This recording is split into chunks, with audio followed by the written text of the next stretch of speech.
Review of the Origins of the Second World War. By Murray N. Rothbard. From a memo to Mr. Kenneth Templeton at the William Volker Fund, April 18, 1962. It is not often that one is privileged to review a book of monumental import, a truly significant breakthrough from obscurantism to historical knowledge and insight. But such a book is the magnificent work by A.J. P. Taylor, The Origins of the Second World War, London, Hamish Hamilton, 1961, now New York, Athenaeum, 1962. As Taylor points out and explains at the beginning of this book, revisionism of World War II, in every country of the world, has been virtually non-existent. In the United States, Pearl Harbor revisionism has progressed a long way, and built up a successful body of historical literature, so that its opponents have had to beat one retreat after another. But, in vivid contrast to the situation after World War I, the origins of the 1939 war in Europe have been a locked door, and the historical profession, as well as all the general public and official opinion, in all the countries involved, have clung grimly and tenaciously to almost the same views that were held at the height of the conflict itself. While there has been a substantial shift in the wartime view that all Germany is and was forever guilty of war, there has been no shift in the wartime view of Hitler and his administration, and of the supposedly sole guilt which they incurred. The extent of the stifling atmosphere is indicated by the automatic disreputability, the shock, and shame, which any deviation from this propaganda line incurs if expressed verbally or in print. Any raising of the semblance of a doubt over the official line that, A. Hitler was bent on conquering the world, and, B. the only way to meet the situation was to take a firm line and stop him, is to incur the automatic charge of being pro-Hitler or pro-Nazi. In the same way, the historical blackout operates today in the Cold War. Any intimation that the Soviet is not solely responsible for the Cold War is met with the charge of being pro-communist or soft on communism. All this is immeasurably aided by the old propaganda trick of identifying a state's domestic with its foreign policy, paint a government's domestic policy as wicked enough, for example, Hitler, communism, and the ignorant and the superficial will automatically agree that this wicked government must be guilty, and uniquely guilty, of any wars or threats of war that might arise, and that conversely the good United States, or Britain or France, will be uniquely innocent and virtuous. In the United States, even Pearl Harbor revisionism could only fight its way against heavy and oppressive odds, and its champions could be written off by the establishment as either mere journalists, Morgenstern, Chamberlain, or as former isolationists and opponents of U.S. entry into the war, Barnes, Tanzil, et al., although this was hardly a disqualification for the most enthusiastic praise lavished on such renegade ex-isolationists as Langer, Commager, et al.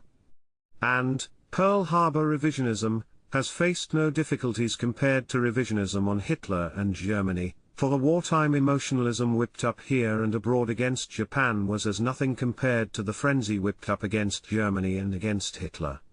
Here the blackout war-born propaganda frenzy has been virtually total. Into this miasma has stepped, almost like a miraculous deus ex machina, the widely renowned Oxford professor, A.J. P. Taylor. The shock here is particularly notable and remarkable because Taylor has been distinctive, even among his fellow establishment historians, for the venom and sweep of his Germanophobia, which he had applied to virtually every European war in addition to World War II. And now, after being widely heralded by the Blackout Boys as a great historian, Professor Taylor has not only radically changed his mind, but changed it to publish the first real revisionist work on 1939. The personal attacks on Taylor have been predictably numerous, vicious, and virulent. But the important thing is that Taylor was too prominent to ignore, and therefore his book is being, and will be, read, and marks the first great revisionist breakthrough on 1939. It is an inspiring lesson, this story, for it shows that regardless of how virulent and determined the suppression of truth, truth will out, that from somewhere courageous and independent-minded intellectuals and scholars will seize upon it and publish it to the world. And it will be heard. Why the shift in Taylor's entire orientation and approach to Germany? Perfervid personal smears have abounded, for example, by Trevor Roper and by Rouse, and it has been suggested that this is all an amusing game, pour épater le bourgeois. None of this is worthy of comment. But one review that might be noted, and one of the most vicious, was by Professor Stephen Tonser in National Review. Tonser, hardly mentioning the contents, hysterically charged that this was all a presentist tract, not about Hitler at all, but in the interests of appeasing Soviet Russia. But if this had been the reason for Taylor's shift, then he would have shifted long ago, at the beginning of the Cold War. Yet, as recently as 1958, Professor Taylor, in his book The Troublemakers, Dissent Over Foreign Policy, 1792–1939, Indiana University Press, 1958, while praising all the pro-peace dissenters from foreign policy in modern British history, praised the pro-war dissenters from the appeasement policy of the late 1930s. As late as 1958, then, Taylor clung as tenaciously as before to his Germanophobic line. The book incidentally is dedicated to the eminent Germanophobe, Alan Bullock.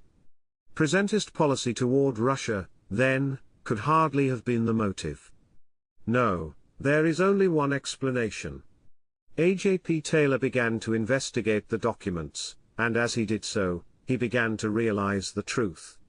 The power of the truth, and his courageous recognition of the truth, swept away all of his own biases and preconceptions, and he next took the enormously courageous step to dare to publish these highly important findings to the world. Already, despite the volley of smears, Taylor has made a considerable impact. The distinguished and highly respectable History Book Club has picked the Taylor book as one of its books of the month, and in the History Book Club news the Taylor book received an amazingly favorable review from none other than Walter Millis, formerly one of the leaders of the Blackout Brigade. Millis did not grasp the full implications of the Taylor findings, but this is certainly an excellent beginning. The central theme of Taylor is simply this: Germany and Hitler were not uniquely guilty of launching World War II, indeed they were scarcely guilty at all. Hitler was not bent on world conquest, for which he had armed Germany to the teeth and constructed a timetable. Hitler, in brief, in foreign affairs, was not a uniquely evil monster or daimon, who would continue to gobble up countries diabolically until stopped by superior force.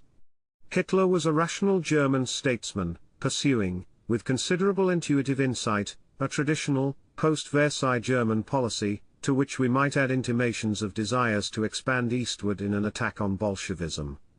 But basically, Hitler has no master plan. He was a German intent, like all Germans, on revising the intolerable and stupid Versailles Diktat, and on doing so by peaceful means, and in collaboration with the British and French. One thing is sure, Hitler had no designs, no plans, not even vague intimations, to expand westward against Britain and France, let alone the United States. Hitler admired the British Empire and wished to collaborate with it. Not only did Hitler do this with insight, he did it with patience, as Taylor excellently shows. The legend, that perhaps all of us have accepted in one degree or another, is that Hitler annoyingly created one European crisis after another, in the late 1930s, proceeding hungrily onward from one victory to another. Actually, the crises naturally arose, were developed from external conditions, largely from the breakup of the inherently unstable conditions imposed by the Versailles Diktat, and by others, and which Hitler patiently awaited the outcome to use to his and Germany's advantage. The European tragedy was that it was generally admitted, by most of the British, by the French, when their grandeur was not involved, and by world opinion, that the Germans were morally right, that the Versailles settlements deserved to be radically revised, for example, the truncation, and then the prohibited Anschluss, of Austria, the geographical abortion under Czech despotism that called itself the democracy of Czechoslovakia, Polish tyranny over the Germans in the corridor and Danzig, to say nothing of Upper Silesia, etc. Being morally and generally realized as such, the Versailles settlement was also foredoomed to failure, as the suffering peoples continually would clamor for redress. Taylor points out that it was the great merit of the unsung Ramsay MacDonald to have realized this and to have set the appeasement line for Britain until 1939. It was the tragedy of Europe that once this was recognized as the right policy, the rational policy at once the most moral and the most expedient, what it was not pursued as rapidly and as determinedly as possible. Britain dawdled, and not all the British statesmen had the insight to approve appeasement as manifested by Macdonald, Stanley Baldwin, or Sir John Simon. Locarno, the grudging end of reparations, etc., were steps taken dawdlingly, haltingly, and slowing. If appeasement had been pursued steadfastly by the late 1920, perhaps Hitler would never have come to power at all.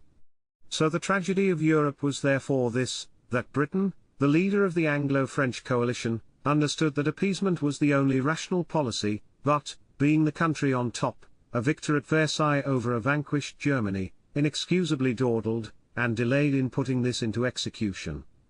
As a result, Hitler was forced to bluster and threaten, or to appear to do so, in order to win concessions which Britain should have granted a decade earlier.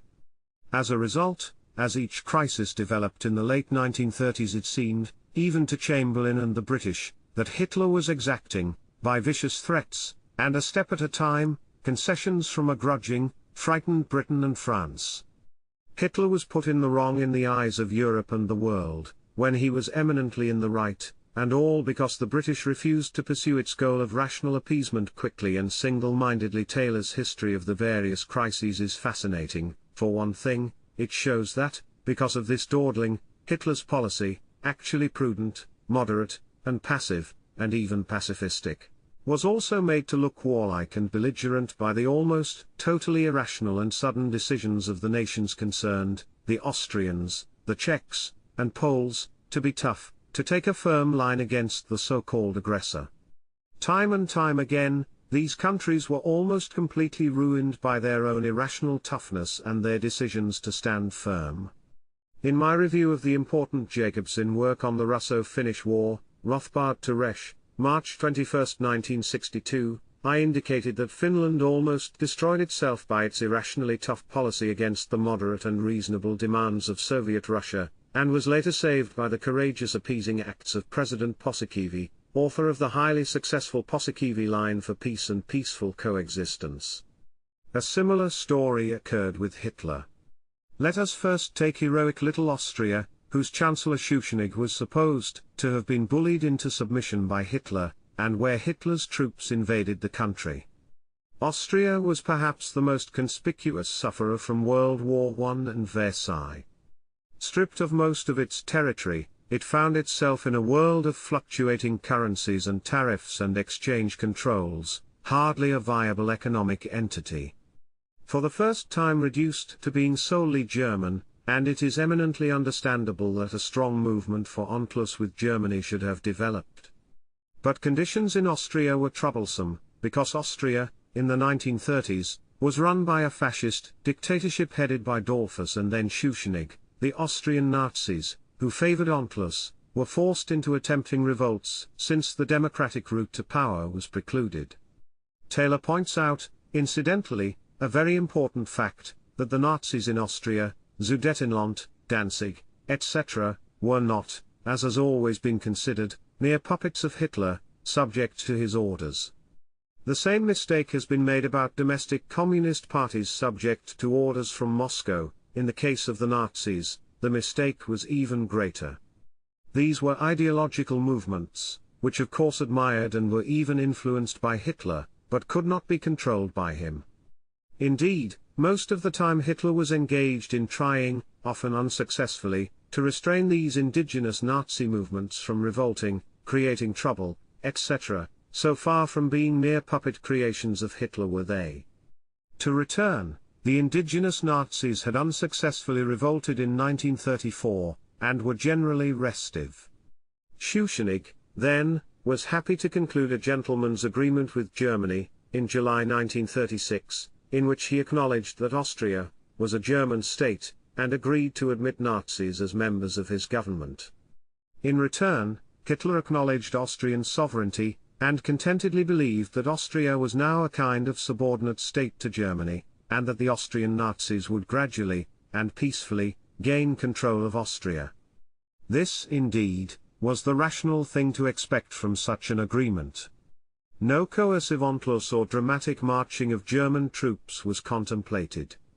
The fool Schuschnigg, however, saw things differently, making the typical mistake that the Austrian Nazis were basically Hitler's puppets. He assumed that his peaceful settlement with Germany, and his inclusion of Nazis in the cabinet, would mean an end to any further domestic agitation by the Austrian Nazis. Now this, as I've said, was totally unrealistic. An ideological movement cannot be called off from afar, and Taylor shows that the extreme Austrian Nazis defied Hitler's suggestions to tone down their propaganda. And Schuschnigg assumed unrealistically that, when Austrian Nazi agitation had been publicized, Hitler would call them off and repudiate them, since Schuschnigg saw the continued agitation as a betrayal of the gentleman's agreement. Taylor demonstrates that, contrary to general opinion, it was Schuschnigg who insisted on presenting his demands to Hitler and who wangled an invitation to see Hitler at Berchtesgaden. Hitler, understandably impatient with the whole affair, thus being pressed on him, insisted that Schuschnigg make the German nationalist Seyss Inquart Minister of Interior, and agree to coordinate its economic and foreign policy with that of Germany, in return for which Hitler would agree to repudiation of the Austrian Nazis. Schuschnigg agreed to this voluntarily. This was simply a further evolutionary step. From the gentleman's agreement, Austria would become, in effect, a satellite of Germany, in return for which Schuschnigg would be spared revolutionary agitation by the Austrian Nazis. Hitler carried out his part of the bargain by bawling out the Austrian Nazis and insisting on the evolutionary, not revolutionary course. Everything was now presumably nicely settled, in a peaceful and evolutionary manner, agreed upon by Hitler, Schuschnigg, and the more moderate, evolutionary Austrian Nazis. What happened? Schuschnigg, in effect, repudiated the voluntary Berchtesgaden Agreement of February 12, 1938. Suddenly, after 2 years of rational appeasement, he decided on a tough line. He decided to hurl a challenge to Hitler by dramatically announcing an Austrian plebiscite on Austrian independence, to be held almost immediately. Everyone recognized this as a challenge hurled at Hitler. Hitler saw no alternative to meet this with military action against Austria. When Schuschnigg finally agreed to postpone the plebiscite, after seeing that other countries would not come leaping to his rescue, Hitler now had, understandably, decided that Schuschnigg could not be trusted and that Seyss Inquart should replace him. Schuschnigg wisely agreed and resigned, but then, another burst of irrational toughness occurred, and President Michaelis of Austria refused to appoint Seyss Inquart. Finally Hitler marched in. He had not planned to march in, he had not wanted to march in. And even when he marched in, he only planned to ensure Seyss Inquart's appointment and then withdraw.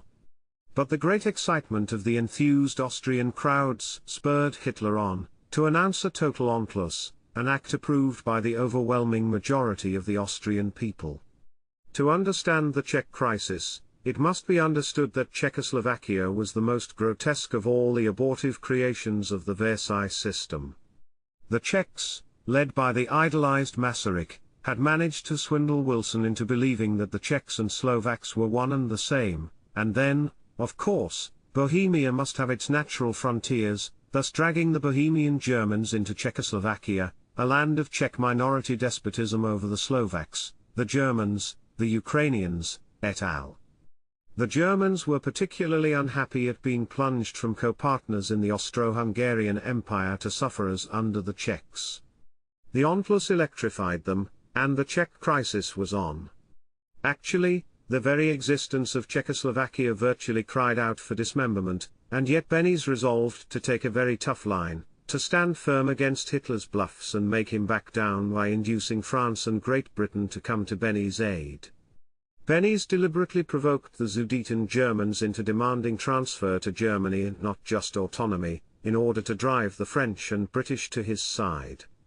Unfortunately, again, the British and French dragged their heels on appeasement. The French were still bemused by their irrational system of alliances with East European countries whom they could not physically support. Once again, delay was so long that it looked as if the British were giving in to German pressure, whereas the British had been most eager for a rational settlement, and Chamberlain allowed himself to be dragooned into guaranteeing the rest of the Czech frontiers.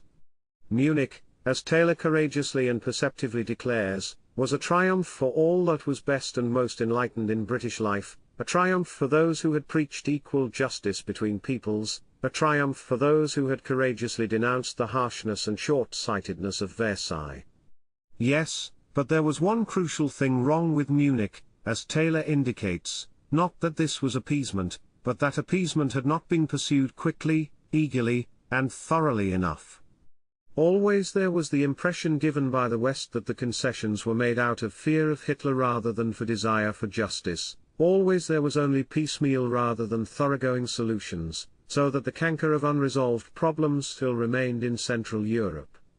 It should have been clear to any knowledgeable person that, once the Sudeten Germans had been reunited with their German brethren, that Czechoslovakia was finished. The British-French guarantee of the rest of Czechoslovakia was the sheerest folly. Beneš saw this, and skipped the country, from then on to proclaim against appeasement from a safe sanctuary. The Poles moved in on to Zene, the Hungarians, bitterly smarting from the Versailles-like Treaty of Trianon, moved in. Finally, the Slovaks, taking their cue, declared their much yearned for independence. The Czechs, turning tough yet once more, prepared to march on Slovakia, whereupon Hitler recognized Slovak independence, to save Slovakia from the Czechs and Hungarians. The Czechs were now left with their own true section of Bohemia, surrounded by enemies, and faced with a Hungarian threat. Acha, president of the Czechs, again voluntarily sought audience with Hitler, and requested Hitler to adopt Bohemia as a protectorate. And yet, the world, again saw this as a betrayal of Munich, German ruthless invasion of a noble, small country, etc. Again, Hitler had not bargained for open invasion, but only for slow, evolutionary disintegration of Czechoslovakia. Events again presented him with, overly, dramatic gains. If Beneš was a fool for expecting Britain and France to defend the Czechs to the last when it was not even geographically possible, the same was all the more true of Poland's Joseph Beck. Poland was another grotesque, or rather swollen, creature of Versailles. For centuries, Poland had been caught between the millstones of the two great powers in Central Europe, Germany and Russia, also Austria-Hungary, which had now been murdered at Versailles. It should have been clear to any Pole that Poland could prosper, in fact could exist as an independent country, only in alliance with either Germany, Russia, or both. Any other course would be fatal. But World War I had a very peculiar result, as Taylor perceptively points out at the beginning of his book. Both Germany and Russia were defeated in Eastern Europe, Russia by Germany, and then by the fact that communist revolution lost Russia the gains it would have reaped from Allied victory. With both great powers temporarily knocked out, room arose for a myriad of independent countries in Eastern Europe. This was artificial and only temporary room, but few realized this crucial fact. Poland was not only independent, it acquired enough territory to tyrannize over a large number of Germans, in the corridor, Upper Silesia, and Danzig, and Ukrainians, and White Russians. Poland in alliance with either Germany or Russia might have held to its ill-deserved gains. Poland alone was doomed. And yet, Beck, though initially allied with Germany, elected to stand alone, a great power, triumphantly defiant of both Germany and Russia, taking a resolutely tough, firm line against anybody, and everybody. And as a direct result, Poland was destroyed. Hitler's demands on the Poles were almost non-existent. As Taylor points out, the Weimar Republic would have scorned the terms as a sellout of vital German interests. Hitler at most wanted a corridor through the corridor and the return of heavily German, and pro-German, Danzig, in return for which he would guarantee the rest. Poland resolutely refused to yield 1 inch of Polish soil, and refused even to negotiate with the Germans, and this down to the last minute. And yet, even with the Anglo-French guarantee, Beck clearly knew that Britain and France could not actually save Poland from attack. He relied to the end on those great shibboleths of all hardliners everywhere: X is bluffing, X will back down if met by toughness, resolution, and the resolve not to give an inch. Just as in the case of Finland, and other crackpot realists, when the X is bluffing line of the hardliners is shown to be sheer absurdity, and X has already attacked, the hardliner turns, self-contradictorily, to the dictum that not 1 inch of sacred soil will be given up, no peace while the enemy is on our soil, etc., which completes the ruin of the country by its hardline rulers. This is what Beck did to Poland. As Taylor shows, Hitler had originally not the slightest intention to invade or conquer Poland. Instead, Danzig and other minor rectifications would be gotten out of the way, and then Poland would be a comfortable ally, perhaps for an eventual invasion of Soviet Russia. But Beck's irrational toughness blocked the path. The real mystery of the book is Great Britain, from being the leader, if dawdlingly, of appeasement at Munich, Britain suddenly turned in early 1939, to the adoption of a tough, collective security, hard line against aggression. Britain guaranteed to Poland, a guarantee which of course could not be honored, failed to induce Poland yield to rational demands as it had prodded Czechoslovakia. Inducing Poland to yield would have been the rational conclusion to the English policy of appeasement. This would have written finis, at last, to Versailles. Instead, Britain suddenly became anti-aggression minded, and almost frantically tried to prop up the Poles. The question is, why? And here is the major spot in the book where Taylor's discussion is weak and unsatisfactory. For Taylor asserts that British policy had not really changed too much, that Britain was mistakenly of the belief until the very last that Hitler would yield to the threats of a hard line and then negotiate, accept reasonable changes at Danzig, etc. Britain, says Taylor, wanted Hitler to agree to be peaceful after that. But this was the last place where revision was required. No, it seems clear that Britain's frantic and radical about-face was not simply a bumbling, well-intentioned mistake. It seems clear, even from Taylor's account, that Britain deliberately shifted its policy to a war, and that it was frantic in settling on Poland because Poland was the last place where Britain could precipitate a war, while making Hitler look like a monstrous defiler of small countries. It was clear that if Poland was to actually be aided by Britain and France, it could only be done, geographically, through Russia. And so the wooing of Soviet Russia began, and Russia was brought back, by the British and French, for the first time since World War I, into the thick of European politics. The previous Franco-Soviet treaty had done so to some extent. Taylor Riley points out that anti-Hitler historians had always denounced Hitler for making the Hitler-Stalin Pact as a prelude to launching his war of conquest, and that now to that has been added the denunciations by Western Cold War propagandists to denounce Russia for doing the same. Actually, it is absurd propaganda to denounce Russia, as is always done, for not concluding a pact with Britain and France, and concluding one with Germany instead. Taylor is excellent in his discussion of the pact and its antecedents. Britain and France wanted Russia to agree to come leaping to the aid of either Poland or Romania, if either were attacked by Germany, and if they requested it.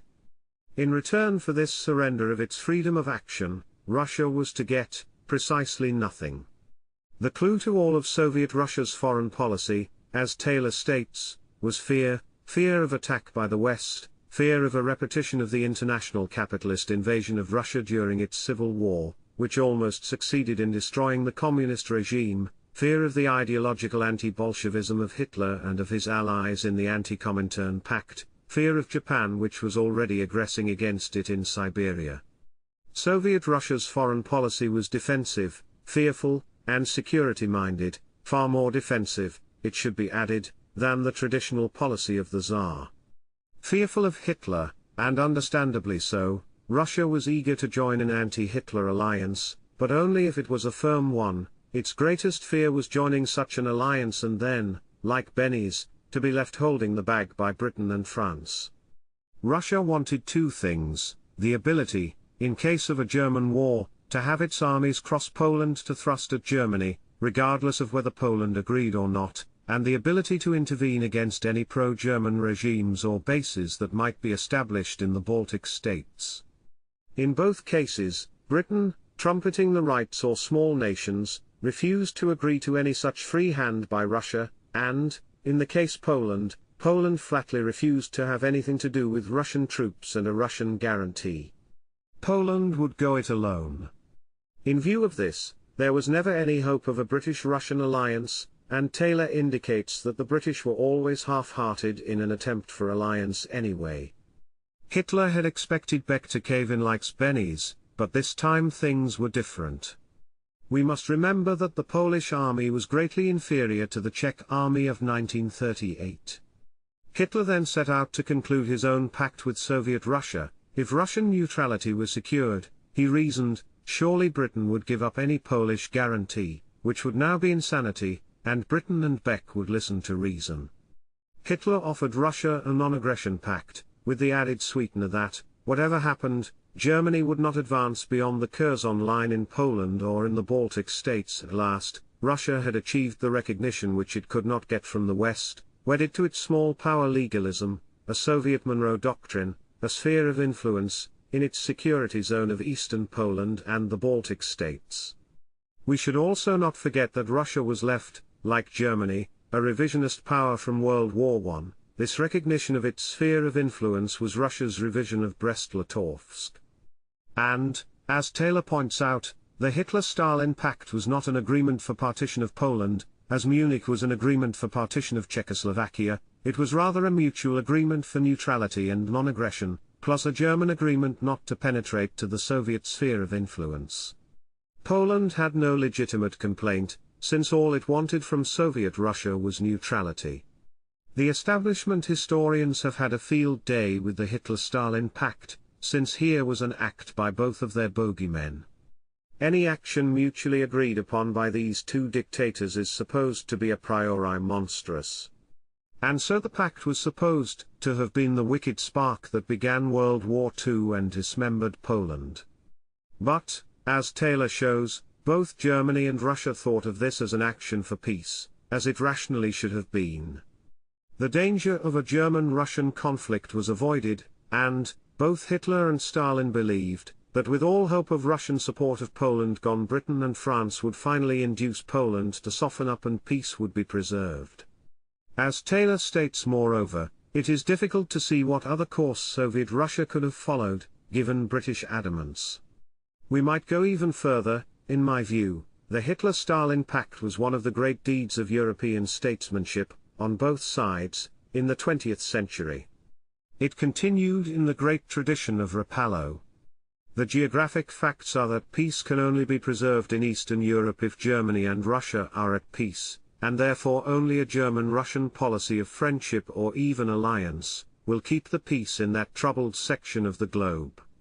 Certainly, if the British, French, or Poles had been in the slightest degree rational, the Hitler-Stalin Pact should have done precisely that, and the British should have thrown in the tough line towel. Instead, the British and Poles got even tougher if anything, and apparently British public opinion now revelled in an irrational orgy of warmongering for the sale of collective security, democracy for small nations and whatnot. Here again, Taylor is rather too kind to British willingness to negotiate.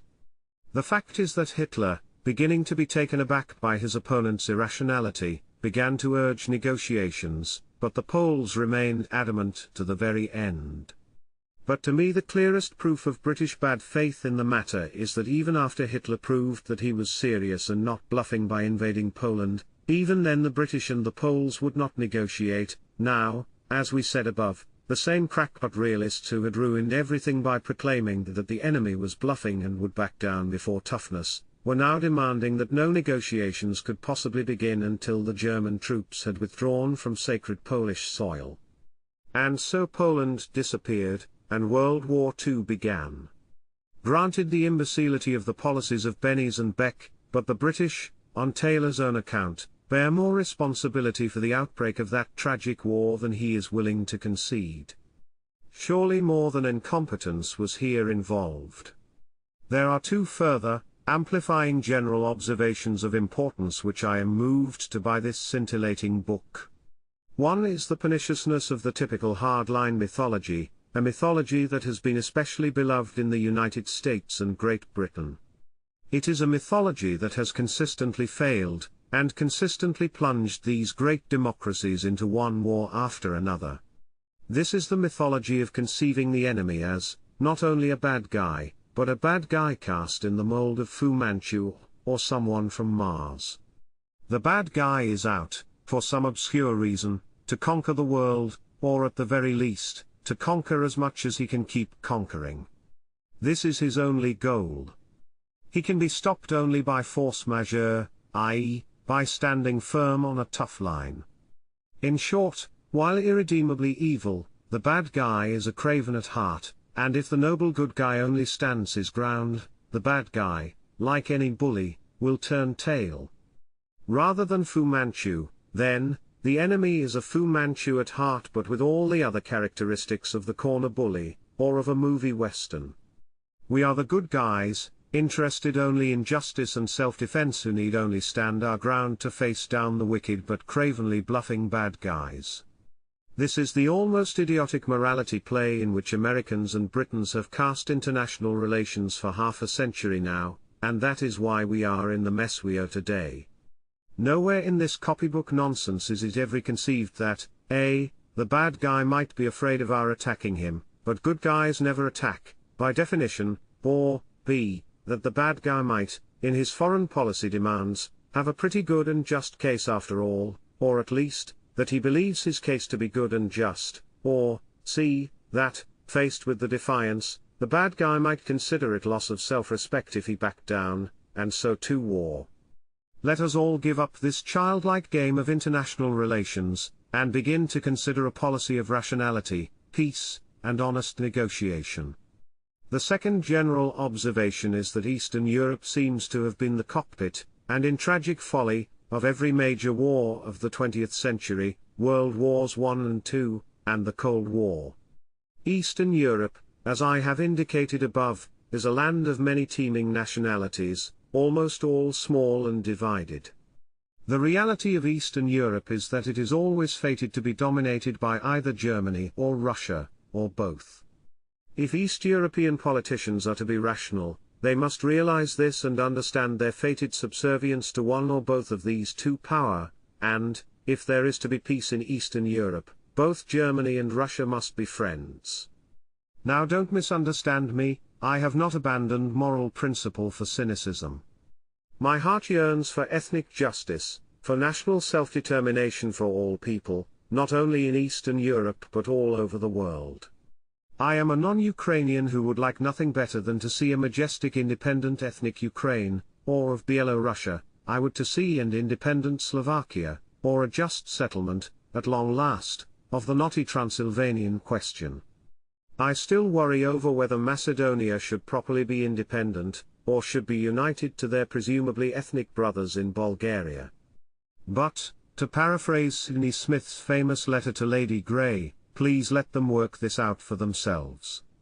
Let us abandon the criminal immorality and folly of continual coercive meddling by non-East European powers, for example, Britain, France, and now the US, in the affairs of East Europe.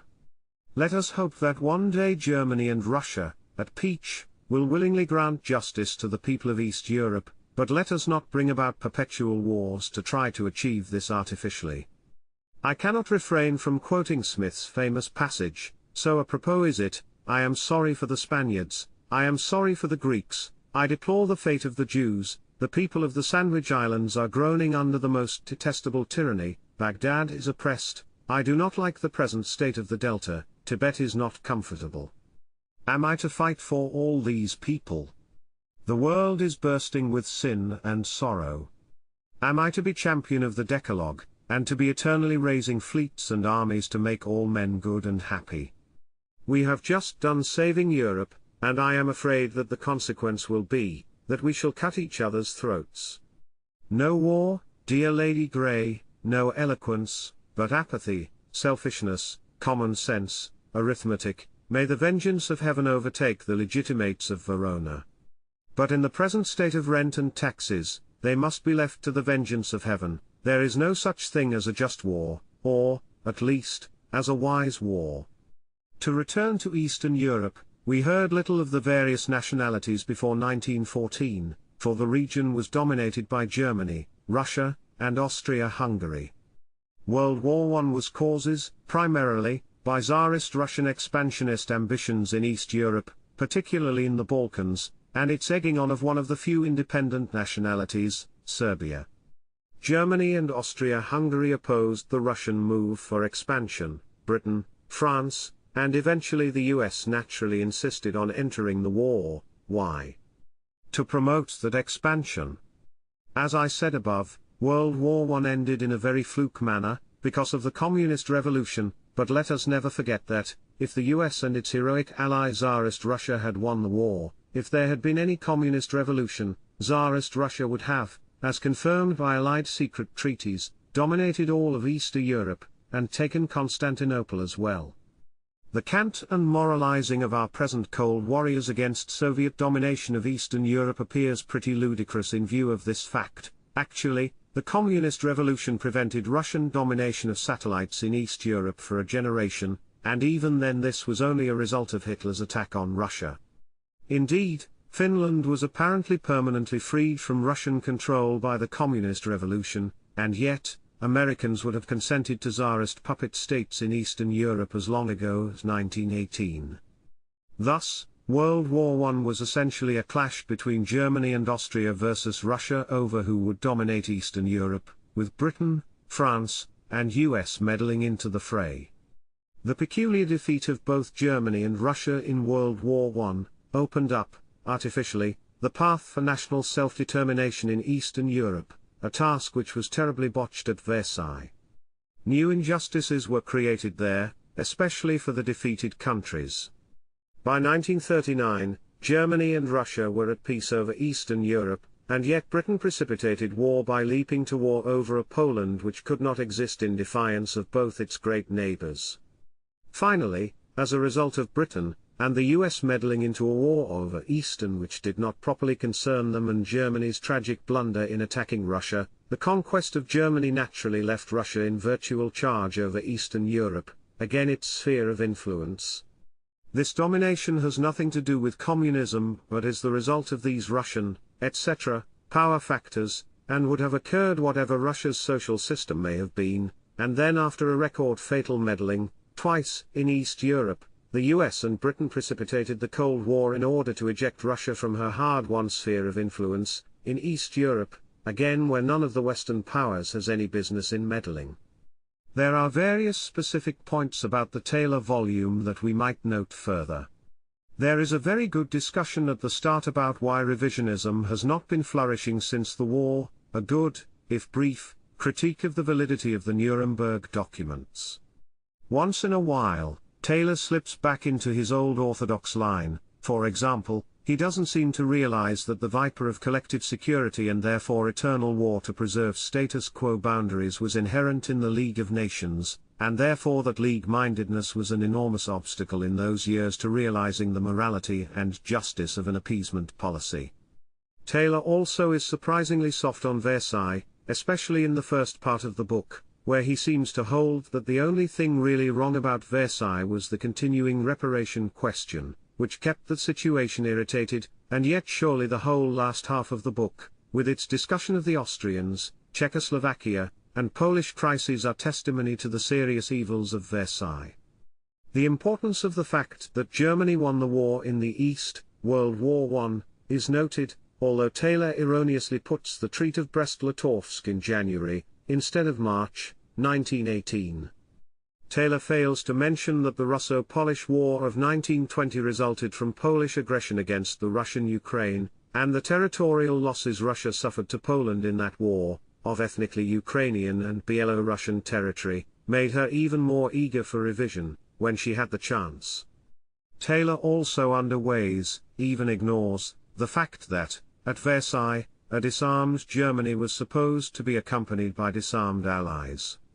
By ignoring the persistent Allied violation of the pledge to disarm, Taylor fails to make the case for German rearmament as strong as it was, or rather the case against Allied suppression of German rearmament. Also, Taylor fails to mention either Litvinov's or Hitler's proposals for general and complete disarmament by all countries, proposals by bad guys which the good guy democracies ignored, because they were armed and the bad guys were not, a short-sighted view, to say the least. Taylor is very good in his understanding of the merits of the Japanese case in Manchuria, though somewhat more is needed about the later Japanese-Chinese War of 1937 on. Taylor is very good in deprecating the importance of Hitler's shifting dreams, as in Mein Kampf, dreams, even then, which had nothing to do with world conquest, or even conquest of Britain. There is excellent revisionism in deflating the much-trumpeted Hossbach memorandum, purporting to be Hitler's plans for conquest. Taylor is also excellent in pointing out that, for example, in 1940 the German land forces were inferior to the French in everything except leadership. Taylor is also very good in criticizing the typical moderate revisionist view of World War I, that no individual government or leaders were guilty because wars are caused by the international anarchy, a view that ignores the actual causes and the actual guilt and blunders of any given war. Says Taylor properly, international anarchy makes war possible, it does not make war certain. There is also a criticism of the Leninist view that capitalism inevitably causes wars. In his proper critique of the Lebensraum argument of Germany and Italy for expansion, Taylor ignores the fact that the argument was much more cogent for overpopulated, tariff, and migration-excluded Japan. He is also good, and again courageous, in deprecating the much inflated importance of the Spanish Civil War, or of the alleged threat which it was supposed to embody of international fascism. And yet, in some passages it seems that Taylor is reverting to his old self, and calling for active British intervention in the Spanish Civil War.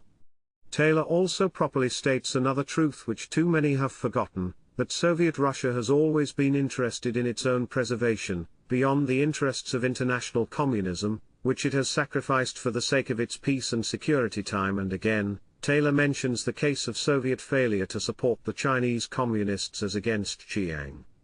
Taylor does not exactly mention, it is outside of his province here, that the British, not the Germans, launched the barbaric policy of strategic bombing of civilians in cities, but he does say that the Germans had only planned for tactical fighter bombing and not at all for strategic bombing of cities, which is testimony enough. There are also some good patriots throughout at the tendency of the Soviet Union, and the US to stand aside from the quarrels and deliver moralizing lectures to the endangered parties concerned. Taylor wisely points out, the experiment of calling in the New World to redress the balance of the old had already been tried in the First World War. American intervention had been decisive, it had enabled the Allies to win the war. In retrospect, would it not have been better if they had been forced to a compromise peace with the more or less moderate Germany of 1917? Taylor should point out that Schacht was dismissed, not, as he has it, for cavilling at increased armament spending, but for insisting on higher taxes rather than deficits to finance it. See the work of Burton Klein. The major weakness in the book, aside from the softness on British motivations in 1939 discussed above, is, presumably a hangover from the old Taylor, an almost frenzied denunciation and bias against Mussolini and Italy. Fortunately, this is a tangential matter for 1939, and is not as warping as Germanophobia in this context. Ramsay MacDonald, for example, is denounced for writing cordial letters to Mussolini at the very moment of Mattotti's murder, an odd bit of moralizing for someone who, on the German question, recognizes the differences between domestic and foreign affairs, and what is proper conduct in the latter. Also, in assessing Mussolini's motives in attacking Ethiopia, Taylor states that it was simply unprovoked desire for conquest. No mention is made of continual Ethiopian provocation and aggression at Walwal. At the beginning of this book, Taylor brusquely dismisses American revisionists as not being sufficiently scholarly. If he had paid more attention to American revisionists, such as Tanzil's discussion of Italy and Warwall, it would have improved his book considerably. In style, the Taylor volume is typical of Taylor's works, well-written, witty, abounding in facile generalizations that are grounded in speculation about various motives, and often too skimpily grounded in the documentary sources. The latter skimpiness is, as a matter of fact, all too typical of current British historical scholarship. To sum up, A.J.P. Taylor's The Origins of the Second World War is a great work, a memorable and path-breaking work, of enormous importance in providing, at last, a revisionist history of the causes of 1939. It has also the corollary merit, in passing, of providing important ammunition for Cold War book revisionism as well. If there were to be further National Book Foundation programs, I would unhesitatingly recommend it for NBF distribution. What is needed now is a follow-up to this path-breaking volume, a follow-up which, with more exhaustive thoroughness and documentation, will complement Taylor by providing the definitive account of the origins of 1939. Let us hope that the promised book by David Hoggan will perform this job.